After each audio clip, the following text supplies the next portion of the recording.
Awesome. So we're starting to get a pretty good turnout, and we'll just give folks a few minutes to join. My name is Eva Salinas Samard. I'm a steering committee member for the Christian Alliance for Inclusive Development. Beth Birmingham, whose face we're seeing here, is in from Europe. So she is not able to host us today, but I was more than happy to step in since I am such a huge fan and participant in anything the Alliance does. The Christian Alliance exists to advocate and resource women and male allies working in the Christian development sector and nonprofit sector. And so we're really excited about hosting these welcoming table talks where we hear from women from all different kinds of sectors working in the nonprofit field, and we learn from them. And I think in this space, we work together to sort of raise our voices and create advocacy and to create momentum around this ultimate goal, which is equal representation of women and the voices of women being heard in our organizations to the degree that we can start shifting things inside our organization. In my day job is working for World Relief, and I'm a project director, and I have seen the impacts of what it looks like when women's voices become elevated in an organization, how much health and results it can really move the needle and create a different environment for our organization. So I believe in this work full-heartedly, and I'm so excited to be a part of this today. To my colleague, Melissa, who's gonna present our speaker.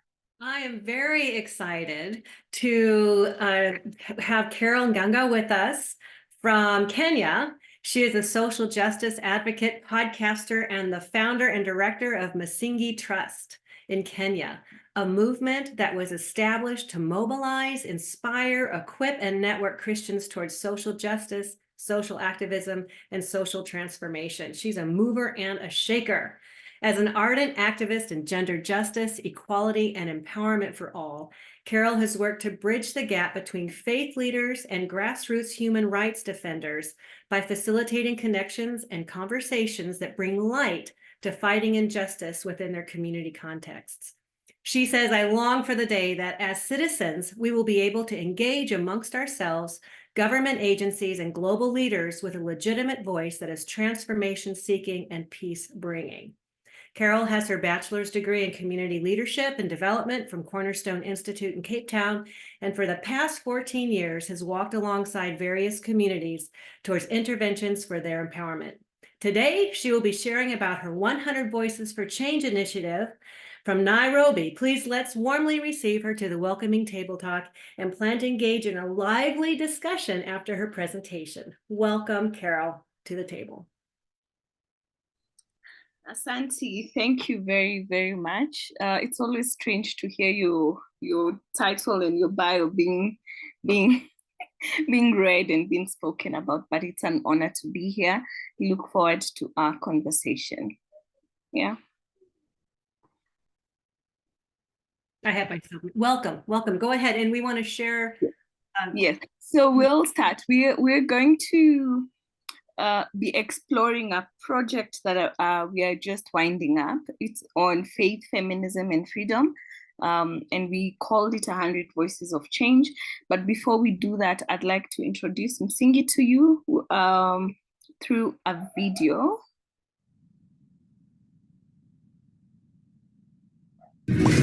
What does social justice, activism, advocacy, and the Christian faith have in common? Is pursuing justice at all levels a spiritual discipline? How do we influence church leaders and Christians to advocate for justice and fight injustice? How can churches become the first line of defense for the socially unprotected? Msingi is a movement of people spurred by their Christian faith to answer these questions about social justice, advocacy, and activism.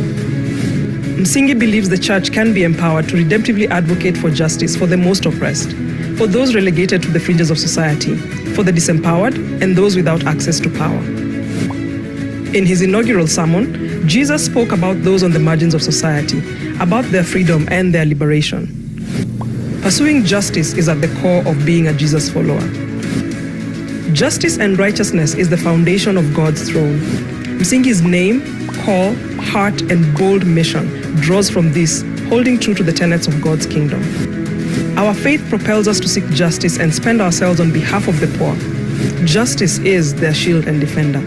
At Msingi, we are about connecting the struggles that we all face. We are creating safe spaces to converse about social justice, curating content that enhances justice conversations, and in this way, uniting the stand for social justice and for advocacy. Engage the content, join in the conversations, connect to the movement. This is Msingi.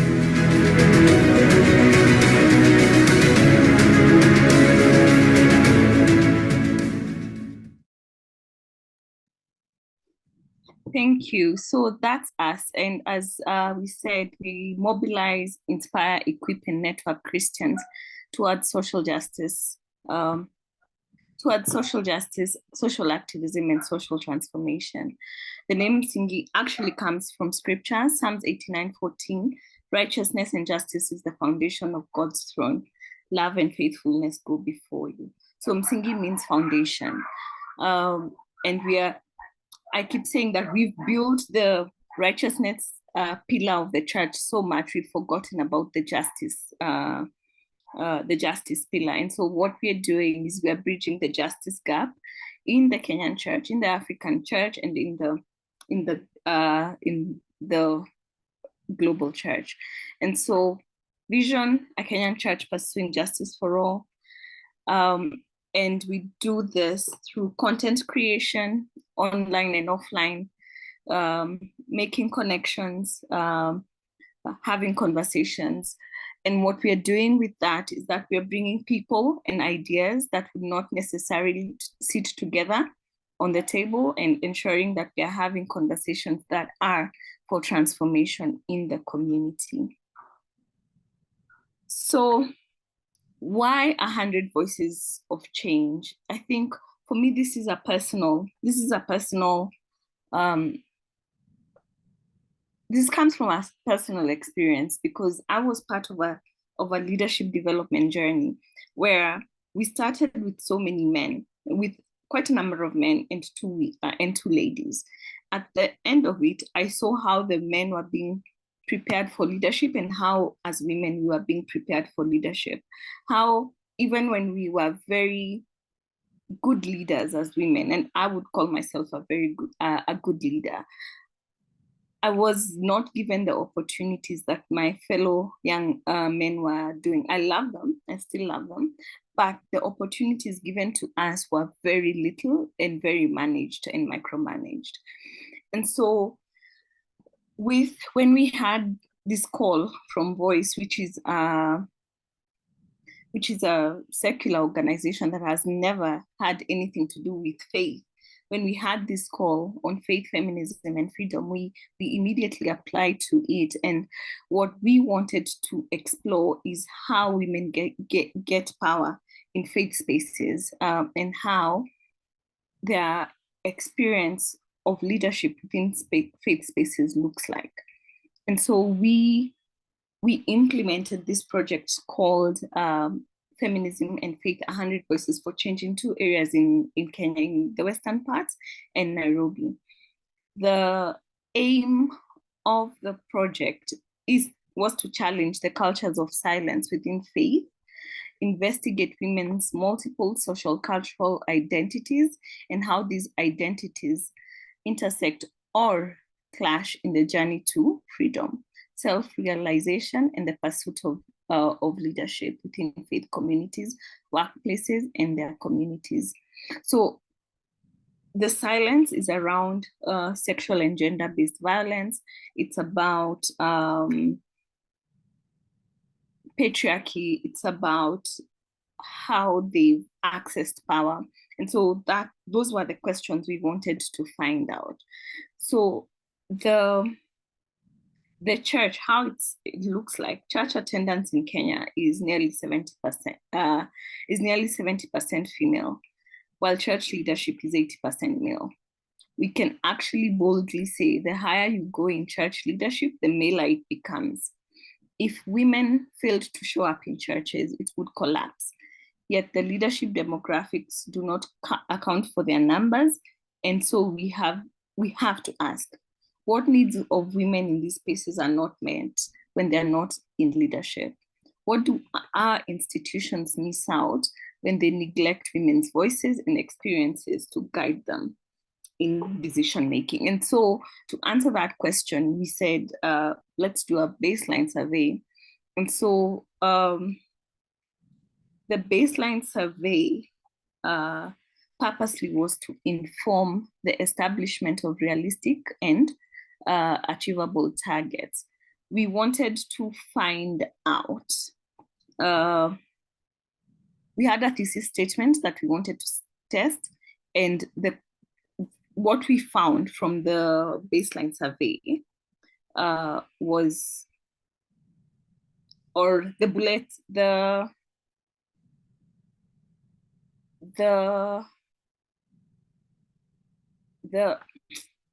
what is this? The English is failing me right now. The points that we were looking for was why we did the baseline survey was it provided a point of reference against which progress or towards achieving outcomes was assessed. The survey was to inform project implementation. And then also one key thing was that we wanted to write a curriculum that wanted to mainstream faith and feminism.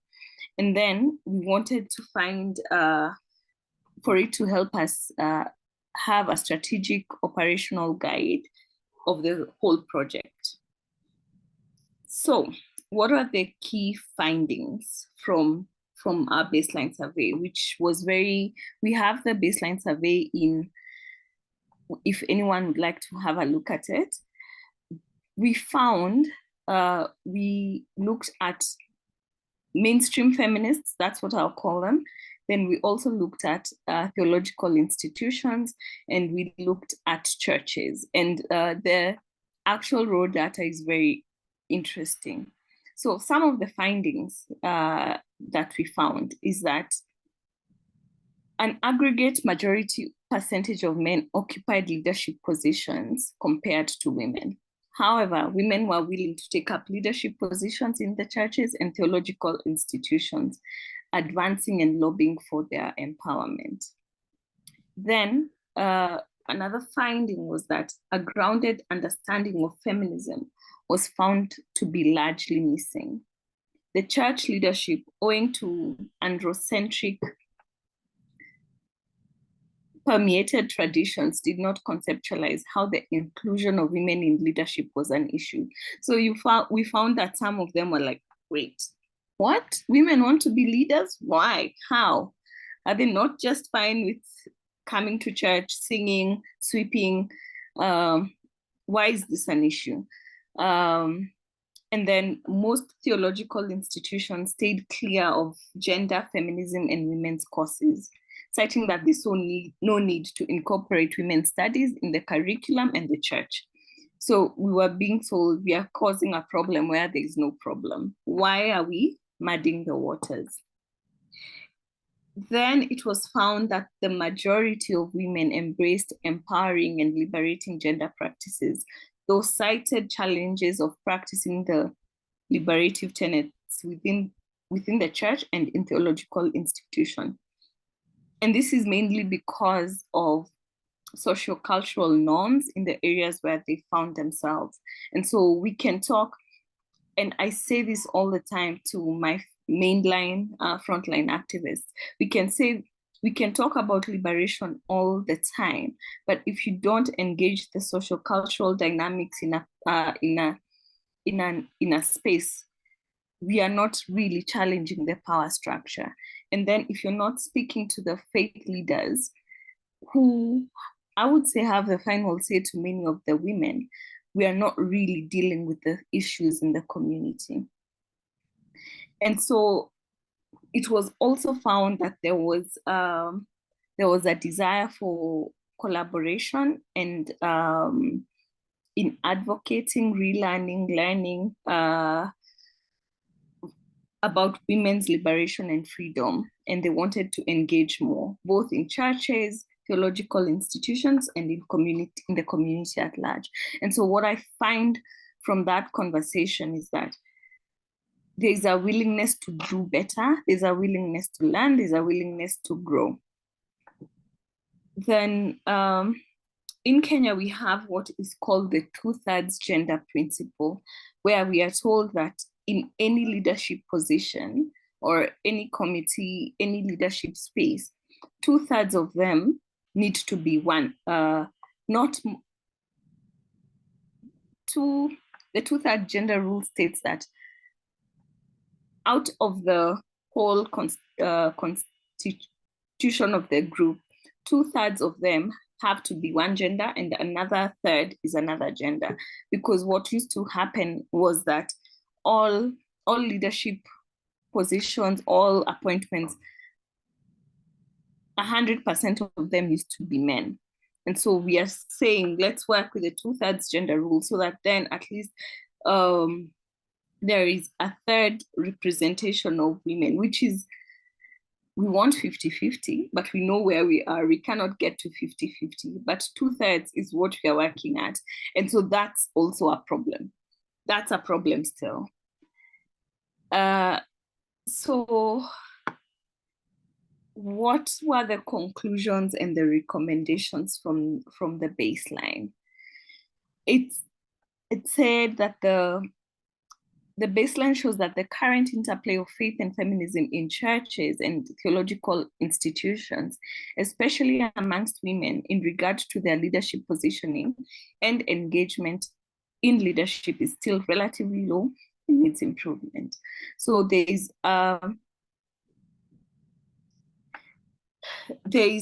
low desire or even an awareness that we, as women ourselves, we need to engage in leadership, especially because of culture, where leadership is seen as a man's job. And so you will find that in homes, in church committees, the chairperson always has to be a man. And so when you question why is it a chairman, it says, it's even in the name, it's a chairman. So how can we engage with that while we don't? And men are the heads of homes, men are the heads of churches. How can we compete with that? Then the other interesting thing which I really resonate with is that the participation of women and feminists, to be specific, in faith matters and in leadership is still low and is impeded by patriarchal systems and institutional structures, what I've said, but also that there's no collaboration of work, of ideas and working together between mainstream feminists, church, gender justice champions in faith spaces, community leaders. So everyone is working in a silo.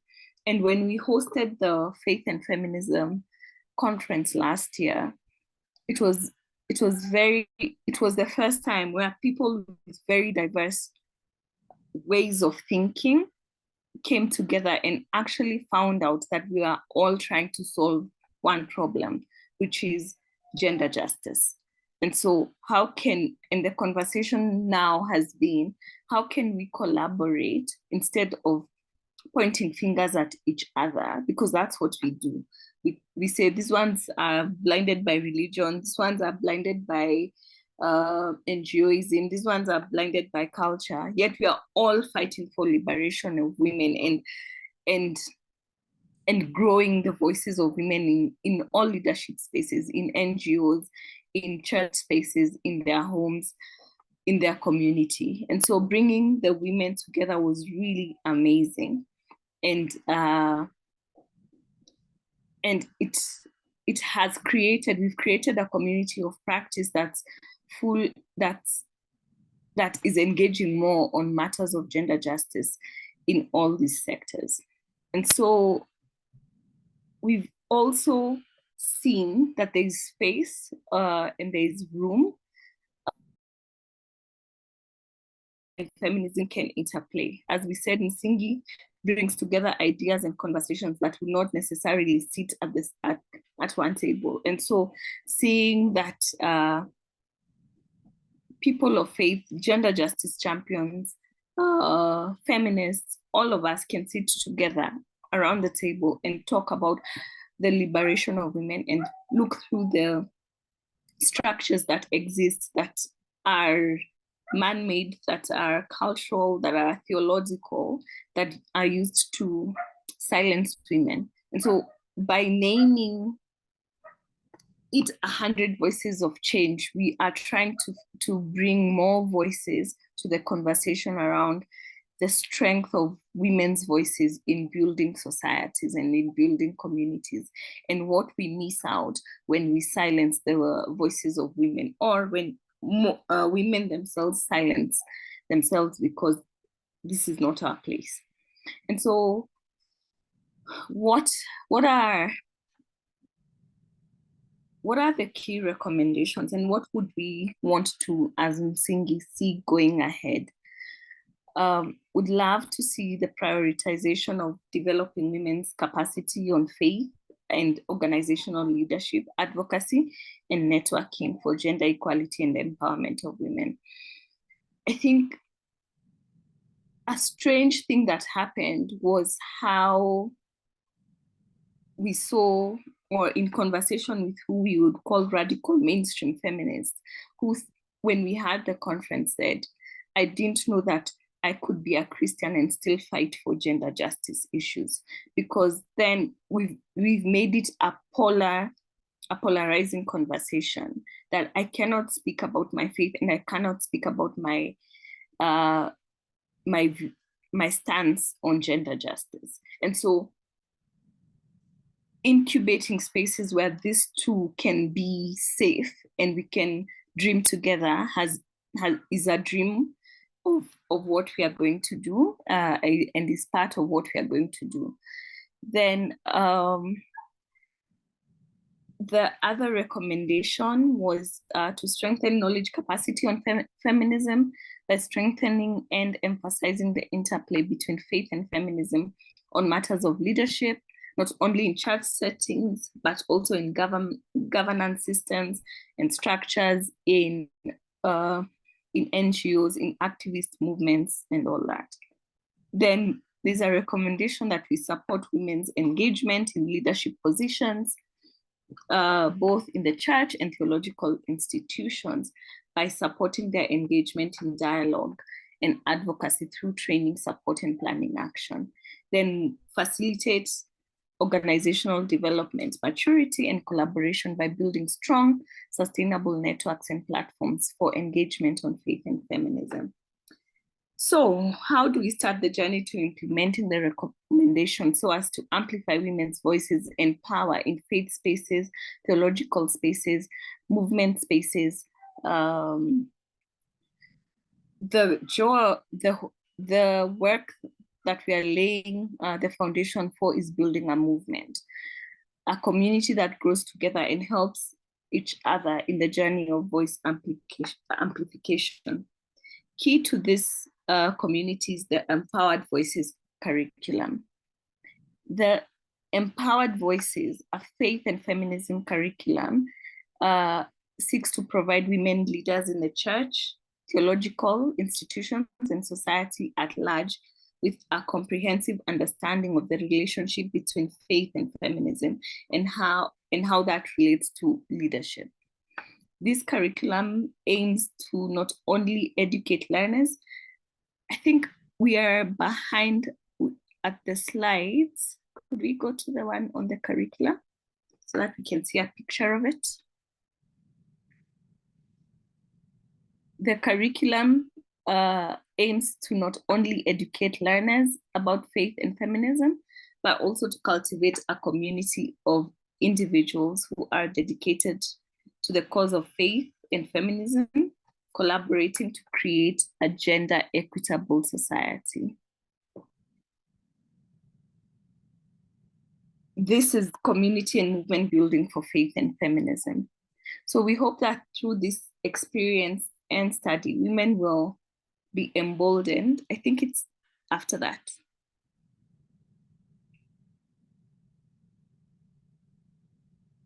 Yeah, okay, that's fine.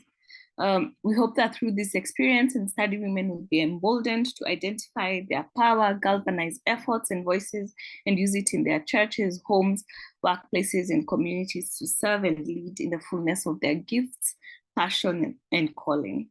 So this format and content, this is a 13-week circle study with a retreat is broken down as follows. So we'll do women and identity. So we'll do an introduction to faith and feminism, something on women and identity, women in the Bible, women and institutional church structure, women and power, women and Pan-Africanism, women and violence, women and media, women and ecofeminism, women and advocacy, women and holistic well-being. Then we'll look at the success stories that we've been able to cover, and then we'll have a session where we'll be celebrating our empowered voices. And so, could you join us? This is not an African-only movement. This is a movement for all of us. We are looking to form an intentional community of leaders committed to filling the leadership gaps of women in churches and institutions.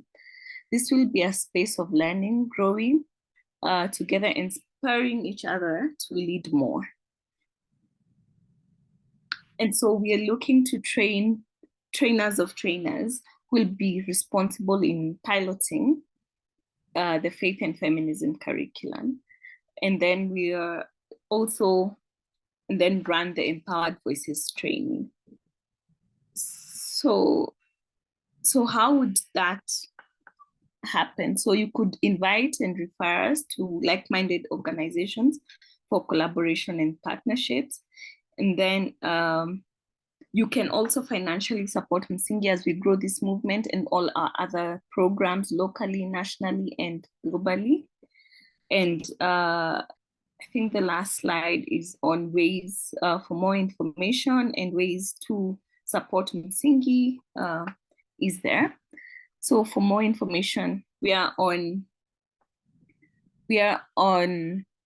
Instagram, Facebook, Twitter as @Msingi Trust. Please feel free to reach out to me. My email is carol@msingiafrica.org.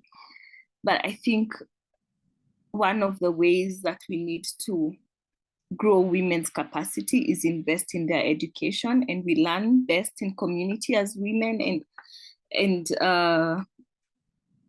so this is why we did this. And so that is me. That's our conversation today. Wanted to share about these 100 voices of change, about empowered voices, about the curriculum, but and also to invite you to join us as we grow this movement, because we will grow it. So we are inviting you to come alongside us as we grow. Thank you. Thank you, Carol. That was fabulous, interesting, and well done. Kudos and congratulations on a job well done. And I would just like to have anyone chime in. You can open your, unmute yourself if you have any comments or questions. And we can, have a conversation a little bit. You can enter anything in the chat area and we'll engage around that. Awesome. I'll get us started. And I see your hand as well, to Donata. Beautiful presentation, a great accomplishment. Thank you for presenting.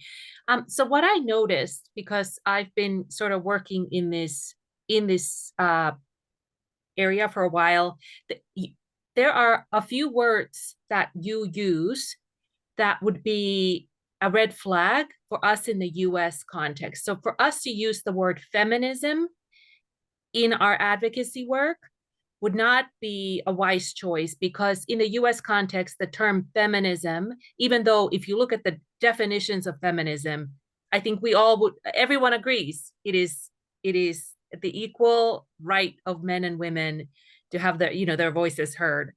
But it is still a red flag to many, especially in the faith area, where it has represented so many controversial things in history. How did you how did the faith leaders that you presented this data to, these materials to, respond to that word? And how did you overcome the obstacles of using the term feminist? We don't have that obstacle in Kenya. So that's one. And then the second is because of the kind of relationship we have with the leaders. They know of our work, they know what we do, they know, and we are also going into places where our leaders before us have also prepared the way for us. And so the program is 100 Voices of Change. It's about mapping the power structures in the faith spaces and how they've done it. Actually, what we practice, or what I would prefer more, would be African women theologies. That's done by the Circle of Concerned African Women Theologians. But in terms of that's how we look at ourselves, it's more from that perspective. But feminism as a concept, when it's not, and I'll be honest and say this, is that a lot, unfortunately, American politics influences how we do it, how we see things. And so we are reclaiming this word that's also looking at the beauty of what it means when women come together, because it's a beautiful thing when women come together and change power structures. And so and yes, there are people who hate that word, but because in Kenya as well, but they are okay. The faith leaders that we spoke to, once they saw what we are talking about, they gave their answers. The theological institutions we went to also are very excited to answer what we were talking about. And so we have not faced that problem yet.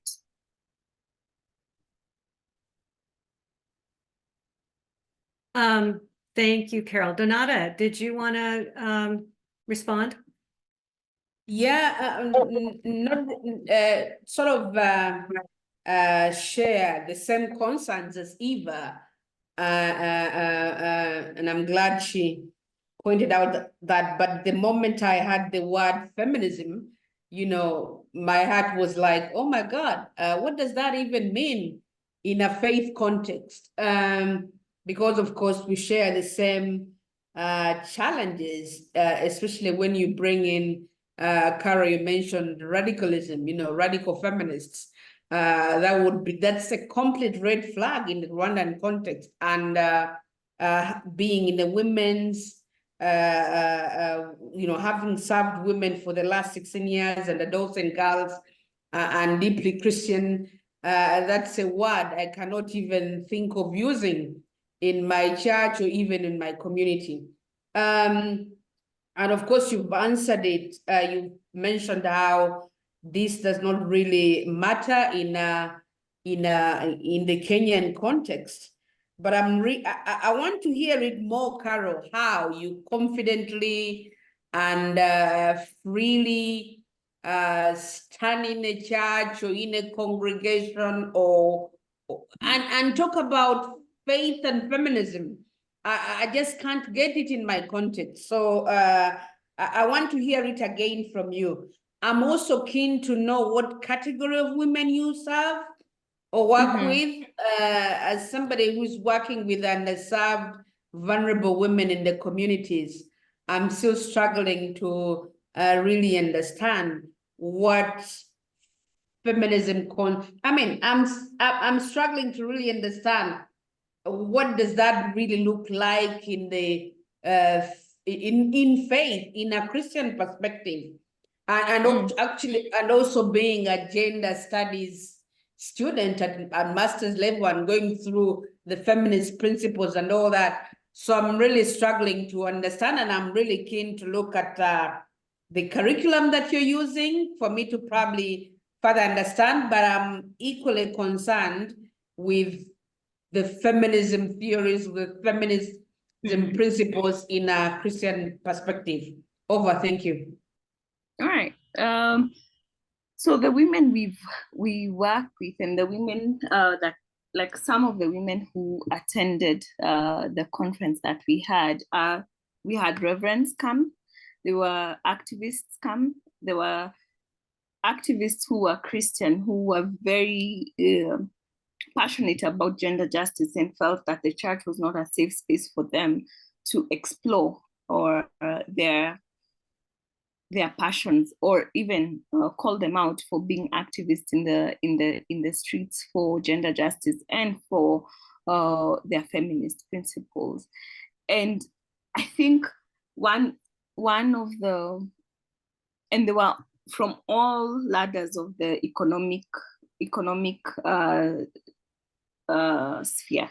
So it is all a mixture of women. But I think away from the words, away from the term, and maybe the term can be changed, let's look at what we are asking about. We are talking about 100 voices of change, how women access power in faith spaces, how women access power in their community. One of the conversations we are having is around mapping power structures within institutions. There's the obvious power, the hidden power. I can't remember what it's all about. But do we actually know how to map power in church spaces? Theory, I think sometimes as Christians, and I am one of them, as Christians, we really sit down with our word. It's with our word, and then it boxes us because of what and how it has been used. But if you look at the principles and the values of feminism, I can't remember them offhand, but they were all like about justice, equality, and all of them. There are some, and we don't have to agree with everything. We don't have to agree with all of them, but what we can say, we are like-minded. We are looking at fighting for rights for women. And we will agree that churches are places where women's voices have been silenced. We'll agree that, and that's even a harder conversation than the feminism word, because once you interrogate power structures and how they silence women in churches, that's the bigger fight, because then, as we said, the higher you go, the maler it becomes. The more power there is, the more money there is. You find that women are in committees that don't have money, but men are in the committee. So when we are questioning that becomes the problem.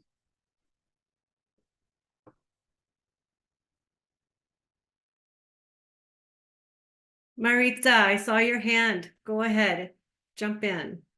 I just wanted to say that it is true that I have traveled to some places, and I feel that overall in the global church, the word feminism has negative connotations. And it is because of the influence of the media and all the movements that are coming up and all of that.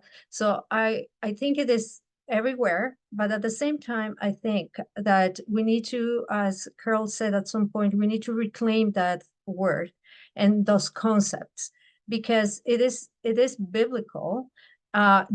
We don't find the word in the Bible, but we have the concept in the Bible. And I would say that I like the work that you're doing, because it is trying to educate or re-educate people on that. And we need to do that everywhere, because even the most educated people in the church sometimes think that as soon as you say something about feminism, you're trying to confront them, you are going to start a riot and things like that are very crazy sometimes. So I appreciate that there is an initiative to try to educate them. And I would say that it has to go beyond, of course, the women, because I think more or less we are very conscious of that, but it is the men that sometimes they are the gatekeepers, right? So they have to be educated as well. They have to be re-educated, I would say. And in the curriculum, I was thinking most of the courses, everything has to have to do with women, and I would think that at some point, I don't know how it works, but I would think that at some point we need to connect that on how to work together with men, because that is the full purpose, right? It's not just empower women, but also how we can work together, because we are both part of the same kingdom. So that is my stance on this. Thank you. Carol, can you share, how have you been working with male allies? And what are you seeing? What kind of fruit are you seeing on that front? We've had conversations with them. I actually just recorded a podcast conversation last week with one of our male allies. So they're part of the research, they're part of the conference. They are as invited as the women are. And I really love that idea from, is it Maritha? Yeah, I really like that that input from you, because I am now seeing how in maybe the second edition of the curriculum, we will add something on male involvement or something like that. So I really like that. Yeah. But I think at the beginning, for the first phase of this conversation, is to bring women, to allow them to first see and map out the map power, map all of that. Yeah. Makes sense. I'm looking in the chat. Let's see, we have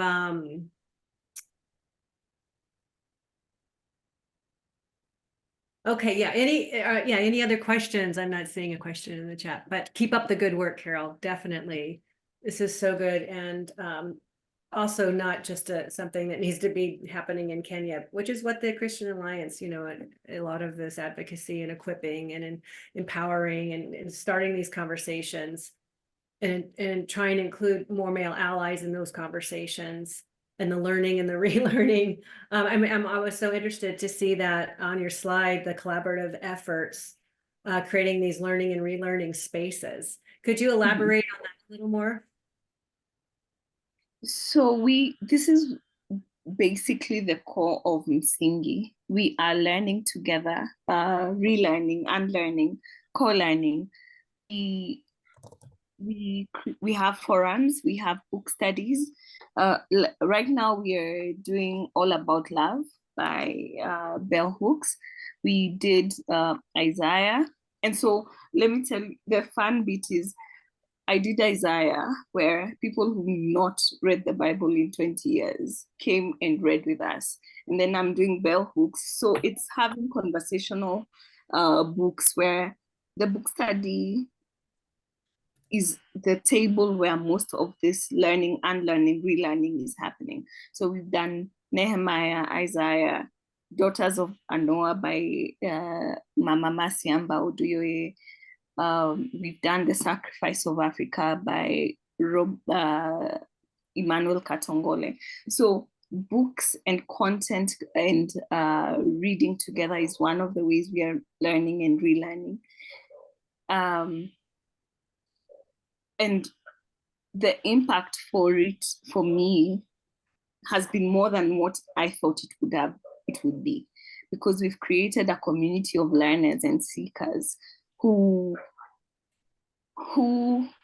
want to know more and who are humble enough to say we don't know it all, but we are learning together. Or we disagree, but we are here, we are a community. Because the other aspect has been, because of how we've learned, we've become so polarized. We don't know how to work together when we are disagreeing. And so we are we are bringing people like who would not necessarily, like the last conference, I thought my prayer every morning was like, Lord, please, I do not want to put out any fires. Please calm everyone for me. And I think unless we are sitting around tables like that, then we're not really having, there's spaces for sitting with like-minded people, but there's also spaces for sitting. There's also need for us to sit with people whom we're in the same field but don't really agree on some matters. And so this is how we are creating those tables. And one day when we grow up, my dream is to one day host like a free meal and create meals around tables, just like Jesus did. And then have people who disagree share a meal, and who are working in the same field to share a meal. Yeah. Mm-hmm. And you have so many different stakeholders, because I'm thinking it's not just male and female. We're also talking the faith and then the humanitarian. And so you're trying to bring these two different groups that sometimes don't feel like they're moving and advocating for the same social justice issues, and getting those conversations together. And I love, even I know, Ava, you have some history with your work with World Relief. Let's bring these faith leaders in to the community development efforts that we're doing and have them partner and collaborate so that we can really move forward together in agreement. Ava, you want to comment on that? Yeah, I think what you're both touching on, sort of the relearning, learning and relearning, and then also the male ally perspective there. We sometimes assume that faith leaders are folks who are so steeped sort of in their scripture and interpretations that they wouldn't be the ones coming alongside us in very important efforts in the community. And in the project I've just been working on, we worked with faith leaders around family planning and engaging both men and women in couples around the importance of family planning, and as a byproduct, sort of prevention of gender-based violence through couples communication. And it has to do with really men faith leaders re-understanding what the role of men could be in those situations, forsaking some of those maybe cultural norms that hold harmful practices, and coming together. So I think we underestimate how much faith leaders and male allies want to come alongside this work, that it's so important. And I also love, Carol, what you said in the beginning, sort of, you want to forsake some of those things that come into our global culture from the US culture around vocabulary and around concepts. And I think that's a really awesome practice of thinking of, what can we learn from you? How does what you're doing in your context begin to shape what we do in the US context? Because we are sort of held hostage by our history and some of the things that have shaped our culture. And so the more we can learn from each other and efforts that are happening, the better. Like, that's what we need as a community. So yeah, we need to learn. Awesome. Should we wrap up and let people get on to their next? I know people are busy and it's starting to get late for you guys in Africa. So with that, Melissa, any last words? No, thank you, everyone. It's so good to see all of you here today. And thank you so much, Carol, for the good work that you're doing. And I'm just excited to see it expanding, regionally even. And I'm glad that Donata is here and that other people in the region, maybe you can connect, let alone in other parts of the world. But even here, it's so beneficial to us, or stateside, like Ava said, to learn too. We're all struggling